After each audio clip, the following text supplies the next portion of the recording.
네, 후보님 안녕하세요. 네, 안녕하십니까. 네, 네. 오랜만에 뵙게 돼서 너무 네. 반갑습니다. 네. 요즘에 바쁘시죠? 그러죠. 네. 제가 다른 시장 후보분들하고도 이렇게 일정을 잡아야 되는데 이제 스케줄이 맞지 않아서 후보님 먼저 이렇게 인터뷰를 하게 됐습니다. 네. 뭐, 좋습니다. 먼저 지금 요즘에 활동을 많이 하시는데 여러 가지로 이제 어려운 사항도 있으시고 이럴 것 같아요. 근데 도의원으로 활동하시다가 이렇게 시장을 해야겠다라고 결정하시게 된 이유가 있을까요? 아무래도 지금 순천 자체가 이제 대전환의 시기라고 생각을 합니다. 그래서 일찍이 경험하지 못한 일들이 벌어지고 있지 않습니까? 어제 국회에서도 이제 전남하고 광주하고 좀 통합이 되는 특별법도 좀 제정이 됐고, 관양 그동안 우리 지역을 좀 받쳐줬던 주력 산업인 뭐 철강이나 석유화학 위기가 이미 이제 현실화되어 있고, 어떻게 보면 기회하고 위기가 공존하는 좀 시기 같습니다. 이제 우리 순천만 놓고 봤을 때는 모든 지역 현안의 좀 중심에가 이 불통 시정이 좀 자리 잡고 있어요. 그래서 저는 이제 지난 24년 동안 정치를 하면서 시민과 좀 소통하는 정치를 해왔는데, 시민과 좀 소통하면서 투명한 행정을 통해서 시민들로부터 신뢰받는 시정들을 좀 만들기 위해서 이번에 이제 시장 선거에 출마를 하게 됐습니다. 네. 또 이렇게 의원으로서 또 도의회 의장으로서의 그 역할을 쭉 하시다가 이제 시장으로 또 이렇게 보셨을 때 여러 가지 장점들과 단점들이 있을 것 같아요. 활동하시는 데 있어서. 어떤 부분이 있을까요? 일단 뭐 도의원으로 일할 때는 어떻게 보면 이제 순천시는 기초자치단체고 이제 도원은 이제 광역단체지만은 광역과 이제 기초가 하는 일들이 좀 다르지 않습니까? 그래서 기초자치단체는 자기 완결적인 이런 어떤 행정 자체를 좀 한다면은 이제 광역행정은 이제 시군의 행정 자체를 좀 관리하는 측면도 있지만은 키워주는, 그다음에 중앙정부하고 좀 연계하는 이런 역할들이다 보니까 각자의 자치단체의 역할들은 좀 틀리지만은 광역이 어떻게 보면 더 큰 범주 내에서 넓은 시야를 가지고 하기 때문에 순천시정을 이끌어내는 데는 광역 자체도 큰 도움이 됐다고 생각을 합니다. 서로 연계해서 이제 많은 일을 하실 수가 있을 것 같네요. 지금 이제 조금 화제를 바꿔보자면 지금 순천시의 가장 큰, 그러니까 여수, 광양, 인근 지역들과 비교해 봤을 때 순천시의 가장 큰 문제점은 정치적으로 너무 분열이 되어 있는 것 같아요. 이제 물론 무소속 시장 분이 계셔서 그런 면도 있지만 그냥 민주당 자체 내에서도 너무 분열들이 좀 심한 것 같아서 이것을 조금 합리적으로 아니면 이제 좀 효과적으로 해결을 해줄 수 있는 분이 이렇게 좀 시장 후보로 또 시장으로 나섰으면 하는 바람이 있거든요. 개인적으로는. 이 부분을 후보님께서는 어떻게 해주실 수 있는지. 일단은 이제 단체장의 제일 덕목은 순천시 전체를 보면서 지역을 좀 통합하고 또 화합시키는 것들이 어떻게 보면 단체장의 가장 큰 덕목인데, 그 덕목을 어느 순간에 좀 잃어버린 것 같아요, 순천이. 그다음에 이제 순천이 이렇게 좀 말씀 주셨듯이 갈등과 분열, 통합이나 화합보다는 이렇게 좀 나는 것이 이제 정치 구조, 선거구 자체도 좀 영향이 좀 있는 것 같아요. 순천만의 좀 독자적인 완결적인 선거구가 아니라 이제 갑과 을로 좀 기형적으로 좀 있다 보니까 그런 부분들도 일정 부분 좀 작용이 좀 되는 것 같고요. 그다음에 아무래도 이제 어느 지역이나 이제 갑하고 을이 있으면은 이제 그 각각의 좀 정치적인 이해관계들이 좀 다르지 않겠습니까? 그래서 그런 부분도 빨리 좀 치유가 돼야 한다는 생각이 좀 들고요.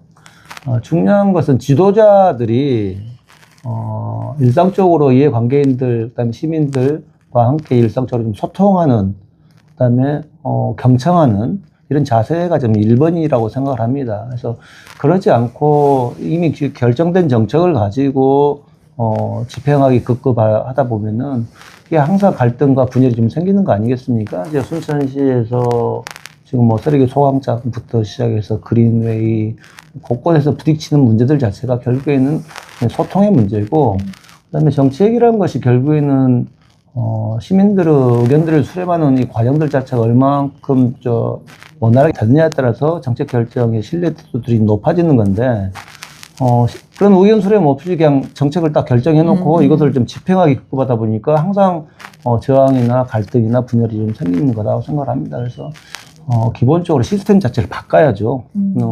국민주권 시대고 이제 시민주권 시대를 준비를 하는 우리 순천시 입장에서도 기존의 의견 수렴이나 정책 결정 과정 자체를 전체적으로 혁신하는 이런 어떤 과정들이 필요하다라고 좀 생각을 합니다. 네. 순천의 정치 이제 지금 가정에서 민주당은 경선을 치러야 하잖아요. 그렇습니다. 그래서 후보분들이 이제 모두 다 기본적으로 다 역량이 있으신 후보분 5분들이 나오셨는데 이 중에서 나 서동욱은 여기에서는 하나 강점이다.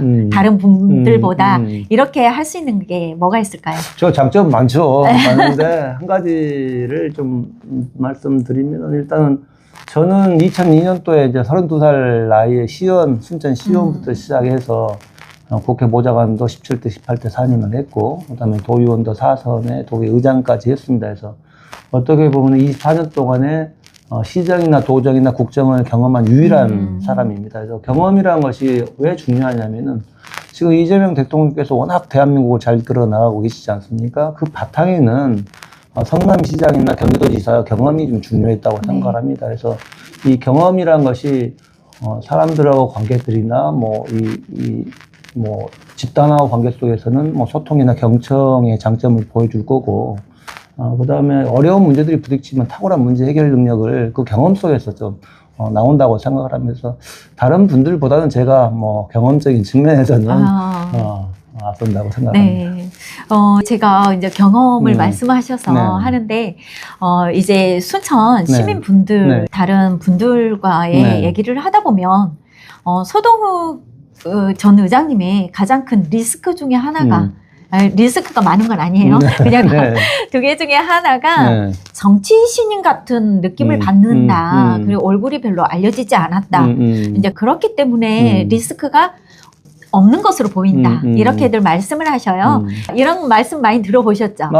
저야 당연히 이제 그럴 수가 있죠. 왜냐면은 제가 정치를 오래 했지만은 이제 지역의 시의원하고 도의원이다 보니까 지역구가 좀 한정적이고 다른 후보들께서는 이제 선거를 워낙 많이 자주 나오셨다 보니까 이제 많이 알려졌고, 그래서 인지도 측면에서 이제 그런 부분들 말씀 많이 하시는데, 반대로 제가 가지고 있는 참신함이나 깨끗함이나 이런 어떤 그다음에 새로운 순천에 대한 좀 기대들이나 바램들 이런 것들이 결국에는 저한테 이제 모아지다 보니까 요 근래에도 좀 좋은 결과들이 좀 나오는 것 같아요. 그래서 초기에는 좀 리스크 약점일 수도 있는데 이제 이게 이 과정을 거치면서 저의 장점이 더욱더 부각되는 그런 과정이지 않나 저는 그렇게 생각합니다. 그러죠. 정치인들은 이제 단점도 장점화 시켜서 하고 장점은 더 크게 하는 게 정치인들의 몫이니까요.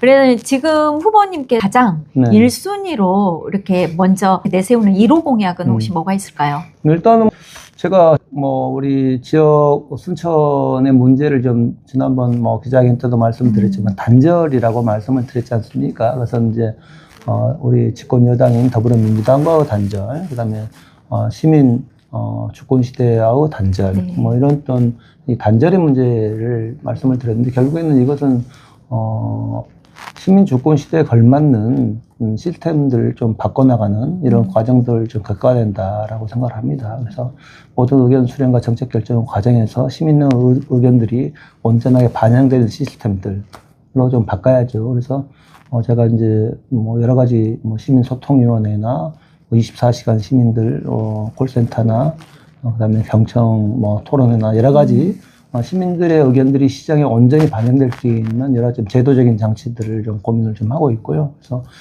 그것이 어떻게 보면은 정책 아무리 좋은 정책들도 시민들로부터 신뢰를 받지 못하면은 이것은 좋은 정책이라고 할 수 없지 않겠습니까? 그래서 그런 어떤 기본 시민주권 시대에 맞는 제도 그다음에 이런 것들을 좀 마련하는 것을 1번으로 좀 생각하고 있습니다.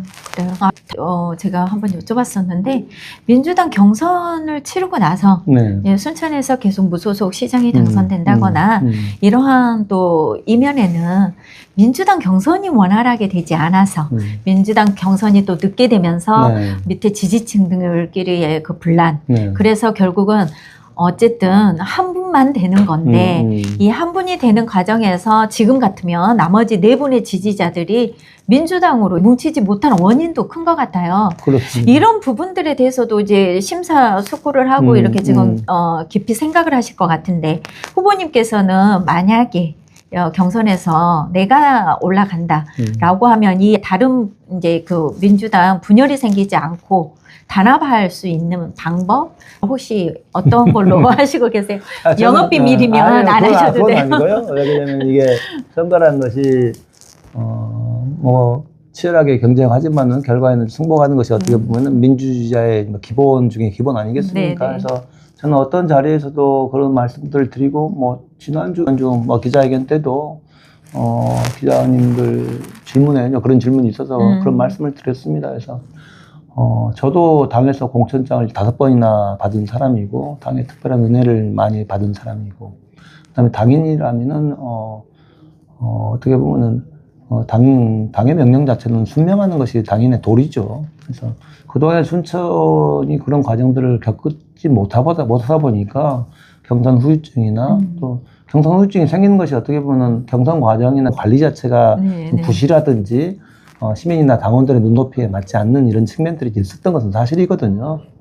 뭐 그런 것들 차치하더라도 후보의 입장에서 봤을 때는 제가 솔선수범하는 것 뭐 그것이 최선이라고 생각합니다. 그래서 제가 후보가 되면은 좋겠지만 후보가 안 되더라도 당원으로서 도리들은 지키는 것, 언제든 어떤 자리에서든 간에 공헌을 하고 약속을 지키는 것들, 뭐 이것이 출발이지 않겠는가 생각합니다. 네. 지금 순천 시민분들께서 왜 서동국을 선택해야만 되는가 이 부분에 대해서 한번 말씀 좀 해주십시오.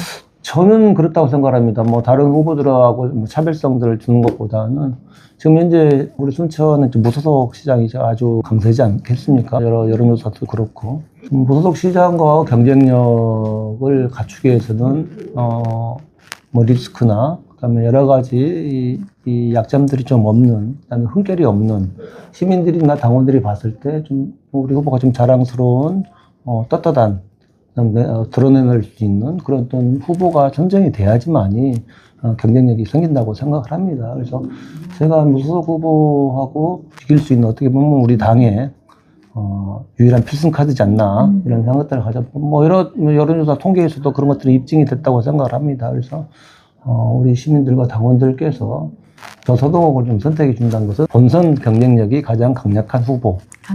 이게 제 좀 서동욱의 장점이지 않겠는가 생각을 합니다. 네.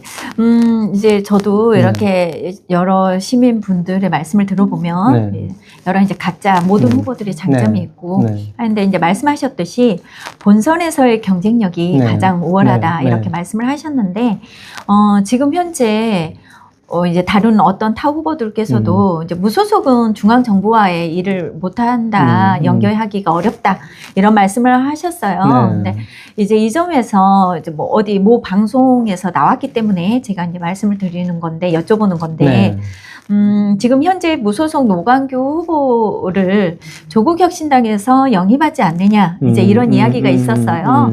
그래서 만약에 조국혁신당으로 또 노 시장에 들어가고, 또 조국혁신당과 민주당은 언젠가는 합칠 거라는 사람들의 또 기대 때문에 이게 나중에 본선에 가서도 또 진보당 또 이성수 후보도 만만치 않은 지지율을 가지고 있기 때문에 본선에 가서는 이제 최종 또 이겨야 하잖아요. 그렇습니다. 네, 이런 그 필승 카드가 있을까요?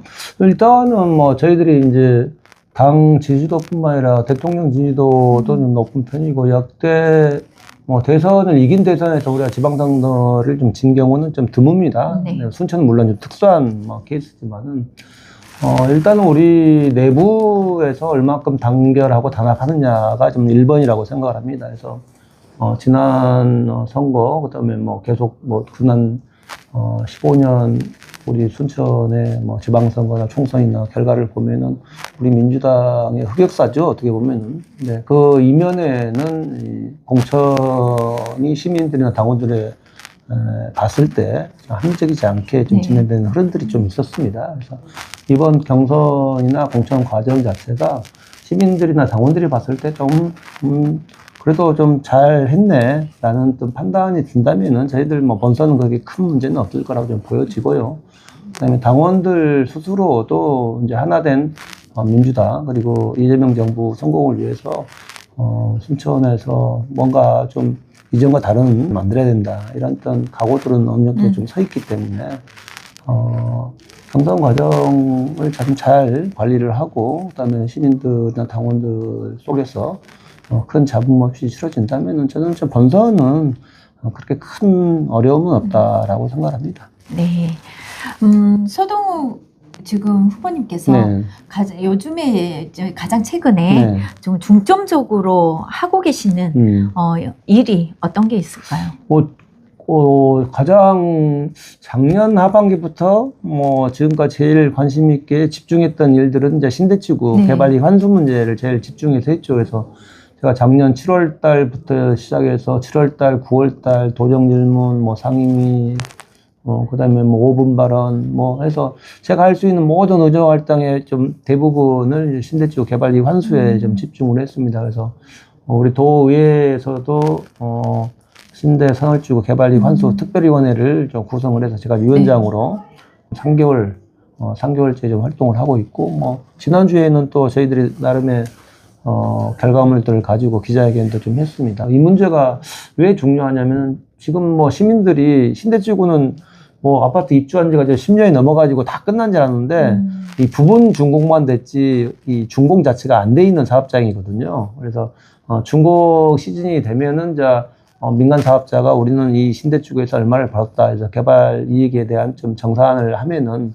거기에 맞춰 가지고 순천시는 개발 부담금을 부과를 하고 경자청은 이제 재투자를 어떤 항목을 어느 정도 할 것인지 이것들 서로의 협의를 통해서 이제 환수를 받아야 될 시점입니다. 그래서 올해 상반기가 이제 그 시점이기 때문에 이제 저희들이 주장을 한 거죠.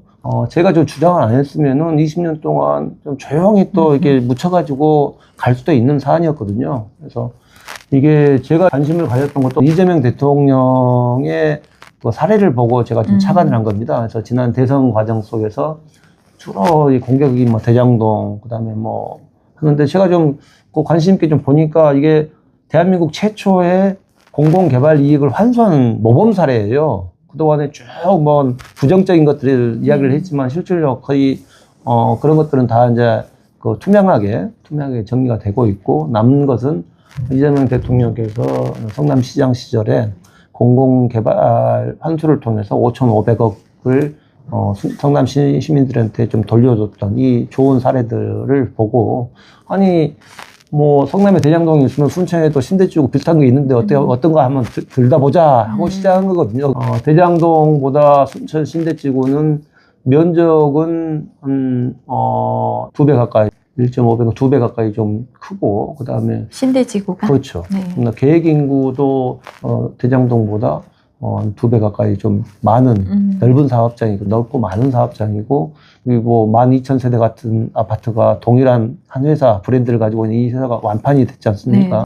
모든 사람들이 조 단위 이상의 분양 수익을 얻었다고 생각을 하는데 그동안에 20년 동안에 지역사회 순천에 환수를 한 사례가 없다 보니까 거기에 대한 시민적인 요구가 있는 거죠. 그 다음에 이제 이게 애초에는 7,000세대로 계획했는데 12,000세대 가까이로 변경이 되지 않습니까? 그러면은 그 변경된 만큼 도로부터 시작해서 모든 인프라를 거기에 맞춰서 키우고 해야 되는데 7,000세대에 맞춰가지고 도로 계획들 세우고 그러다 보니까 신대지구 주민들이 교통난이나 주차난이나 과밀화급이나 부족한 문화 인프라나 이런 것들이 다 거기서부터 기인한 문제들이거든요. 그래서 민간 사업자가 과도한 개발 이익을 독점하고 있는 이 문제 자체는 지역 주민들한테 개발 이익의 일정 부분은 환수를 해야지만이 이게 좀 정당하고 정의로운 일이다라는 거에서부터 제가 출발을 했습니다. 네, 제가 그 후보님이 이런 네. 걸 보니 여러 가지 정책이라든가 이런 걸 되게 꼼꼼하게 네. 이제 차곡차곡 해 오셨더라고요. 네. 지금 아까도 이제 이렇게 말씀드렸다시피 순천이 워낙 정치적인 여건으로 시끄럽다 보니 네. 저 후보가 문화 쪽이라든가 관광 쪽에서는 어떤 정책을 내고 있을까 네. 이런 독특함들이 사라진 것 같아요. 그렇습니다. 그게 좀 안타깝습니다. 네. 네. 그런데 후보님만의 이런 이제 관광, 문화, 다른 경제적인 거, 교육 이런 분야에서 가장 지금 내세우고 싶다. 난 이건 꼭 시민들에게 알리고 싶다 하시는 정책이 있으면 말씀을 해주십시오. 뭐 여러 가지 것들을 좀 준비를 좀 하고 있습니다. 그래서 경제 분야는 뭐 지금 순천 관양의 아리백 산단 자체를 좀 유치하는 문제가 좀 중요할 것 같고, 그다음에 이제 어제 국회에서 통과됐지만 전남과 광주의 통합에서 제일 중요한 문제는 어떻게 보면 산단 문제는 이제 나중에 기업이 이제 판단할 문제니까 우리는 기업이 우리 쪽으로 올 수 있게끔 뭐 그런 조건들을 만들어 나가는 것들이 우리 준비가 좀 필요한 거지. 근데 당장에 결정할 수 있는 것은 제일 큰 것은 공공기관 이전이죠. 근데 공공기관 이전에 왜 우리가 주력을 해야 되냐면은 지금 2005년도에 광주에 있던 전남도청이 남학으로 갔지 않습니까? 그래서 이 동북권에서 가지고 있는 소외감들이 큰 거예요. 근데 2010년대 중반에는 나주에 혁신도시를 만들어서 한전을 비롯해서 16개 공공기관이 이전을 했습니다. 그러면은 이제 2차 이제 공공기관 이전을 하는 이제 아마 7월 1일 날 새로운 통합시장이 선출이 되면 이제 그분 중심으로 해서 2차 공공기관 이전을 선별을 해서 할 거예요. 근데 이 강주권이나 중부권이나 서부권은 다 공공기관이 있는데 지금 동북권만 공공기관이 없는 거거든요. 근데 지역 균형 발전 차원에서 접근해서 어떻게 보면 여기 5급 3특, 뭐 수도권 1급 체제를 극복하자고 해서 지역 균형 발전 차원에서 하는 행정 통합에서 소외된 지역이 동북권이거든요. 그래서 동북권의 최소한 뭐 농협중앙회나 우리 지역에 맞는 환경관리공단 같은, 그래서 이런 좀 대형 공공기관들이 이전을 해야지만이 지역 주민들이 이 전남 광주 통합, 행정 통합에 대해서 효능감들이나 이런 것들을 느낄 거다. 근데 공공기관 이전에서 동북권 주민들이 가지고 있는 요구 자체가 반영이 안 되면은 이건 초창기에 상당히 많은 저항들이나 행정기관이 가지고 있는 행정 통합에 대한 정당성이나 이런 것들이 상당히 좀 멀어질 거라고 생각합니다. 우리 동북권 주민들 마음에서. 그래서 공공기관 이전 문제는 상당히 좀 심각하게 좀 받아들여야 된다. 제가 봤을 때는 좀 그런 것들이 좀 중요하지 않겠는가. 공공기관 이전에 관해서 더 특별히 신경 쓰시겠다. 네, 이것으로 네, 이제 어쨌든 지금 하시면 의원으로서의 역할, 또 의장까지도 해보셨고, 또 아까 말씀하신 것처럼 젊고 신선하다라는 이런 것이 이제 시민분들에게 많이 어필될 것 같고, 또 열심히 하시고자 하는 모습들을 많이 또 시민분들께서 좋게 평가를 해주시더라고요. 네, 끝으로 시민분들께 다시 한번 그 당부의 말씀, 부탁의 말씀을 한번 해주십시오. 존경하는 시민 여러분, 저는 어떻게 보면 시민 여러분들께 큰 은혜를 받고 성장을 해왔습니다. 그래서 시의원 4년, 도의원 타선에 16년, 근 24년 동안에 정치를 하면서 제가 이제 도의 의장까지 성장할 수 있었던 것은 우리 순천 시민들의 관심과 성원 덕분이었습니다. 그래서 이 자리를 빌어서 다시 한번 감사의 말씀을 드리겠습니다. 우리 순천은 변해야 됩니다. 여러 번 말씀드렸지만은 불통시정, 소통시정으로 바꾸고 투명한 행정을 통해서 시민들이 순천이라는 도시에 살고 있다는 그 자체로 자부심을 느낄 수 있는 그런 순천을 만들어야 됩니다. 제가 앞장서겠습니다. 많은 관심과 성원 부탁드리겠습니다. 네. 이상 저 시사초점과 동부TV, 여수, 타임스 3사가 공동으로 시장 후보를 찾아가서 듣는다에서 오늘은 서동욱 후보님을 만나보고 여러 가지 이야기를 들었습니다. 20여 년 넘게 정치인으로서만 활동해온 서동욱 후보에게 시민 여러분의 판단을 바란다는 그런 말씀이셨습니다.